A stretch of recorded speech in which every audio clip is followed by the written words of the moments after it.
ধুনীয়া হৈছে মণ্ডপটো বৰ ভাল লাগিছে দেই গছৰ পাত শুকান বস্তু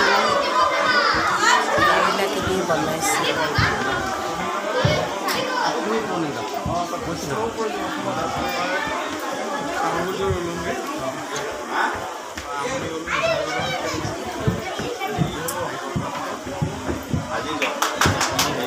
বাহিৰৰ নুঠোঁগে বল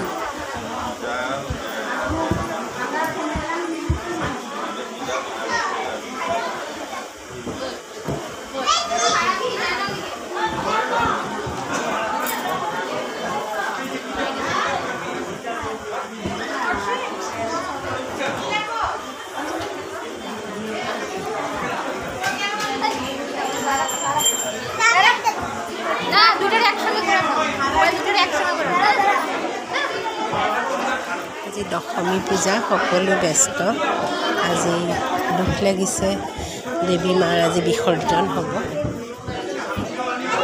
এইবাৰ আচলতে আমাৰ মনত দুখেই আমাৰ মাজৰ পৰা জুবিন গাৰ্গ আঁতৰি গ'ল গতিকে এইবাৰ পূজাত উৎসাহ উদ্দীপনা একেবাৰেই নাই যিখিনি কৰ্তব্য বা পূজাৰ যিখিনি কাম সেইখিনি কৰা হৈছে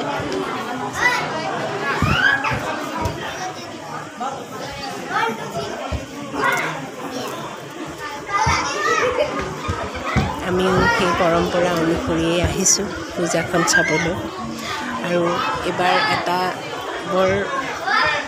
ভাল লগা কথা যে আমাৰ অতি চেনেহৰ অতি সন্মানীয় জুবিন গাৰ্গ ডাঙৰীয়া আৰু ভূপেন হাজৰিকাদেৱৰ প্ৰতি শ্ৰদ্ধা জনাই সকলোৱে এইবাৰ শ্ৰদ্ধা অৰ্পণ কৰিছে পূজাৰ থলীত আমি সোমাই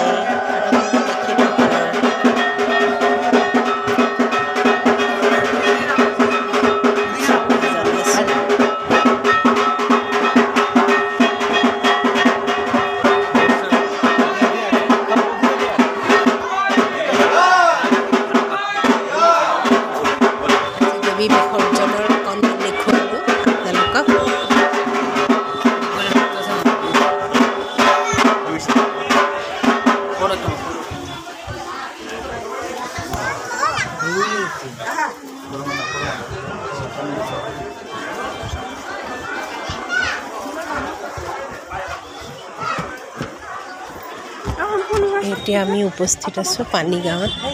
নগাঁও জিলাৰ পানীগাঁৱত খুব ধুনীয়া একদম মানে মণ্ডপটো সজাইছে চালে চকুৰোৱা চাওকচোন আপোনালোকেও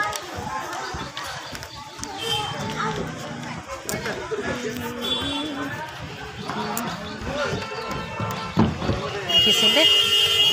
মই এইকেইদিন আহিব পৰা নাছিলোঁ বিশেষ অসুবিধাৰ বাবে আজি আহিছোঁ আমি দিনতে দেখুৱাবলৈ যত্ন কৰিছোঁ ৰাতি লাইটৰ পোহৰত আৰু সুন্দৰ হৈছে তথাপিও ইমান ধুনীয়া কাৰুকাৰ্য দেখিছেনে বৰ ধুনীয়া লাগিছে এইটো পানীগাঁও নগাঁও জিলাৰ পানীগাঁৱত অৱস্থিত বৰ ধুনীয়া হৈছে দেখুৱাই আছে আৰু ইয়াৰ আকৌ এবাৰ গোটেইখিনি ধুনীয়াকৈ দেখুৱাইছোঁ আজি দশমী পূজাৰ বিসৰ্জন ইতিমধ্যে মানে বিসৰ্জনৰ পূজাখিনি হৈ গৈছে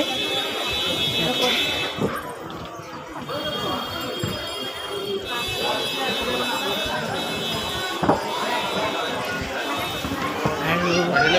প্ৰতিখন পূজাথলীতে আমি ভূপেন হাজৰিকা আৰু জুবিন গাৰ্গ ডাঙৰীয়াক শ্ৰদ্ধাঞ্জলি জনোৱাৰ সুন্দৰ পৰিৱেশ এটা প্ৰতিখন পূজাস্থলীতে আমি দেখিবলৈ পাইছোঁ ইয়াতো এয়া ব্যতিক্ৰম নহয় এয়া আমাৰ মৰমৰ আদৰৰ দুয়োগৰাকীকে এনেকৈ শ্ৰদ্ধা জনাইছে। দুখ লাগিছে আমাৰ মাজৰ পৰা যিদৰে ভূপেন হাজৰিকাদেৱ আঁতৰি গ'ল। তথাপিও তেখেতে এটা বয়স লৈ গৈছিল, বহুখিনি কামেই কৰি গৈছিল, কিন্তু আমি জুবিন গাৰ্গ ডাঙৰীয়াৰ পৰা আৰু বহু আশা কৰিছিলোঁ। কিন্তু কি হ'ব, নিয়তিৰ খেলা কোনেও নাজানে। সশ্ৰদ্ধা প্ৰণিপাত জনাইছোঁ আৰু তেখেত দুয়োগৰাকীয়ে যেন এই অসমতেই আকৌ জন্ম লয়, এই আমাৰ